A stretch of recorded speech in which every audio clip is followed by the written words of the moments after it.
Good morning and welcome back to Spurs Latest. So happy to have you here today. Not under the conditions we want to, but the conditions we have. Spurs are coming into game 3 down 0-2 against Knicks as we go into the Mecca, Madison Square Garden. Here we go. I mean, it's everything that we've been looking forward to this season. We're here and we're down 0-2. It's about how we come back from adversity. Wemby's got to step up. Fox got to step up. Everybody's got to step up. Castle can't have the turnovers. Wemby has to be not hunting the three. Gonna get into that in a bit. And Harper has to keep doing his thing. He's our saving grace right now. But Castle, Vassell, Champagny, my God, everyone's got to get into their heads in the game because it is not working out well for us right now. So where has it gone wrong?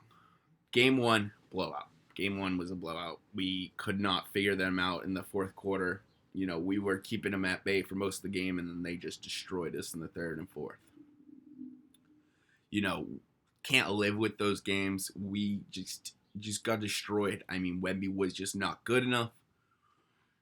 Karl Anthony Towns has definitely been the MVP of this series, guarding Wemby and keeping up the points. I was really thinking if you just keep Wemby at that, middle tier, if he just has those middle tier points and Karl Anthony Towns is on the other end getting the exact same amount, having a wash between the two centers is clearly an advantage for the Knicks. To be honest, Jalen Brunson hasn't even been playing well this series. He is hitting the big shots, so that's where I'm saying yes, he is getting shots, but in terms of his overall play, he is not playing to the caliber that he has played at MVP caliber at some points of the season. That's for sure. And that's the problem, is that they're winning like that. Even in the first game, it's just momentum carries the game. Josh Hart only had 2 points in the first game, but had 15 rebounds. I believe 8 of those were offensive rebounds. So by doing so, it's just creating a momentum game. And we aren't keeping up in the least bit. Really not keeping up in the least bit. So how do we recover? Well, in game 2, we didn't. We really tried to force it down the stretch. They got it up to 13 or 14, and then we got it back down to 1, and we had the worst play in that last possession that you could possibly imagine. Coaching, you had a timeout. You should have called the timeout. You didn't. And now we are in this awful predicament of Game 3 in Madison Square Garden. Let me just say, I expect the craziest New York fans ever to be popped out tonight. I have seen tickets are the most expensive tickets ever for an NBA game is tonight. Obviously, the big news is Donald Trump is going to be present, and they are canceling all watch parties outside of Madison Square Garden. They're asking fans to arrive 2 hours early before the game and having no bags for this game. Limited personal items.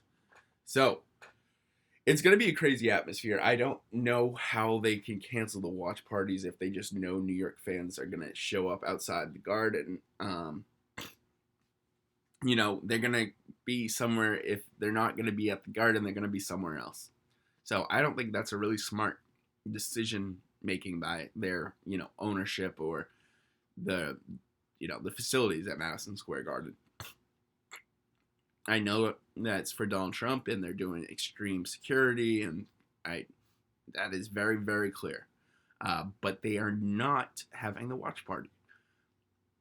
For tickets being over $10,000 that I've been seeing, you can't not have a watch party. I mean, at least have it somewhere else in the city.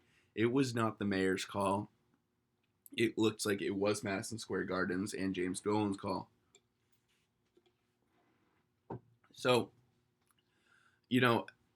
I can't be mad at a city for that, but they really need to have watch parties tonight. They should be trying to figure it out somewhere else, at least somewhere down the street.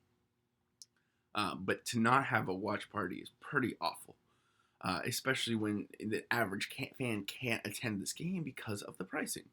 That's one of my biggest things. If an average fan can't attend, then you need to have a watch party. The Garden is going to be rocking tonight, and the Spurs need to pull one out of their hat to get back in the series. Wemby really, really needs to step up, and that's who I want to talk about next. He has been failing us this first 2 games. He's even said that maybe he had too much energy going into that second round with the Thunder. The conference finals with the Thunder. And now he said he's coming off that high of that. I don't like it. I don't buy it. You need to step up. You're an NBA game. You can't be coming off energy from another game when you're literally playing an NBA game. So I understand the sentiment. I don't understand the practice because, who's out there? Dylan Harper. He's absolutely destroying them every single chance he gets. We have made the decision to go with Fox over Harper in the starting lineup, but Harper comes in pretty fast. He is the sixth man pretty much with Keldon Johnson struggling. That's another point that I've wanted to make. Keldon Johnson has been playing some of his worst basketball this season, coming at the most inopportune time. Keldon Johnson has been a sniper all season, has been really effective, and he is putting up goose eggs in these NBA finals along with Fox. We can't blame it on the young guys, but, when Fox is not stepping up, you need that leadership out in the court. So I'm not happy about that. But yes, Wemby needs to step it up. I can't believe the 35-foot threes that he does. It's really, really just menacing to watch. You need 8 points that game to make it a completely different game, and those points could have come from Wemby not shooting those threes. I really believe in that. He should just abandon the 3-point shot. Just make them drive inside, make them double team you inside, and kick it out for threes. It's just not working with Wemby shooting these threes, and I've been saying this all season. I can't believe that he does that. It's like, imagine if Shaq was doing that. I know that Shaq was a completely different player, but just think about someone as physically large as Shaq, and then add 5 inches shooting threes, and that's Wemby. Wemby really needs to learn that his 3-point shooting is not there yet. He needs to drive it at the rim because there is no one that can guard him. That's the thing that annoys me, is there literally is no one that can guard him in the paint. Yes, Cat's been playing him well, but no one's stopping him from doing those Tomahawk dunks right over Cat. He's got, I think, like 4 or 5 inches on Cat. At 7'5". So we really need Wemby to step it up into that role. He cannot be consistently shooting these threes without going in the paint. I know there's a sigh of relief every single time from the Knicks for him shooting threes, and they're way too comfortable with him out there. It's pretty easy. If he's only shooting about 35% from 3, he's not hitting on a clip that would make a defense scared. So what do you guys think? How do you think that Wemby's defense should be reciprocated? How do you think that his 3-point shooting affects the game? Because I think it affects us in such a huge margin, and it's like 4 or 5 possessions that we should be getting baskets on that we're not. And yeah, it's really troubling to me, and I really hope that he steps it up in this game 3 and just abandons the 3-pointer and just goes full Shaq mode in the paint. I think that's all what our Spurs fans want. So, we have that. We have Fox. Fox has just not been playing well this series. He needs to be in that leadership role of distributing the ball more than what he is doing right now. It's not acceptable for him putting up goose eggs in the NBA Finals when a leader has and no, he hasn't been here before, but he has to act like he's been here before. So, other things from Mitch Johnson I would really like is Harper that starts game 3. That is a huge thing for me. He is absolutely just coming into his own already as a 19-year-old rookie, and stepped up for us at the biggest moments of this series. We need him to start. I really would like Harper to start over Fox tonight. I know Fox's leadership is really important, and he's a grounding figure, even though he's not scoring out on the floor. But I really need Harper to come in and put the lightning rod to us. I think that Harper and Wemby play well together, and I would like to see that right off the bat tonight. Harper should just be coming in and giving the ball right away. He has been on a tear. No one on the Knicks is being seen to guard him. He can drive the ball like no other guard in the league. It gives me Russell Westbrook flashbacks of those MVP years with OKC. So I really need him to prove himself to get to the next level of his game in this game 3.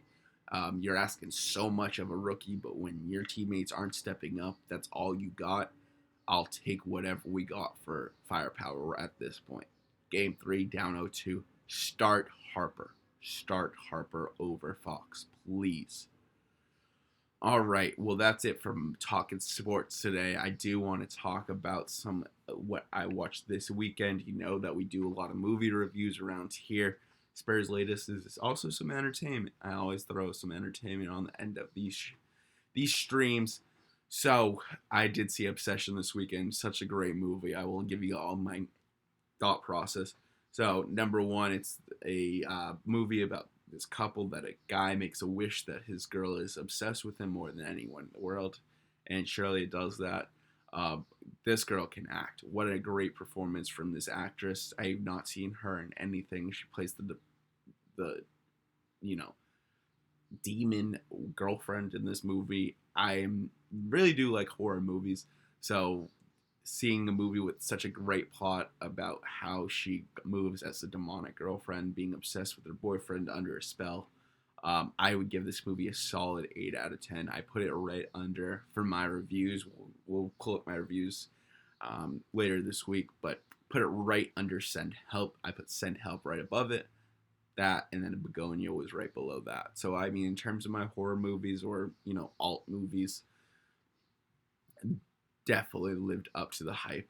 Really, really excited to see that. And it is becoming one of the most biggest box office hits for a small budget film ever. So shout out them. They really killed it in this movie. Blumhouse Productions says, horror movies. They make some great shows on Netflix.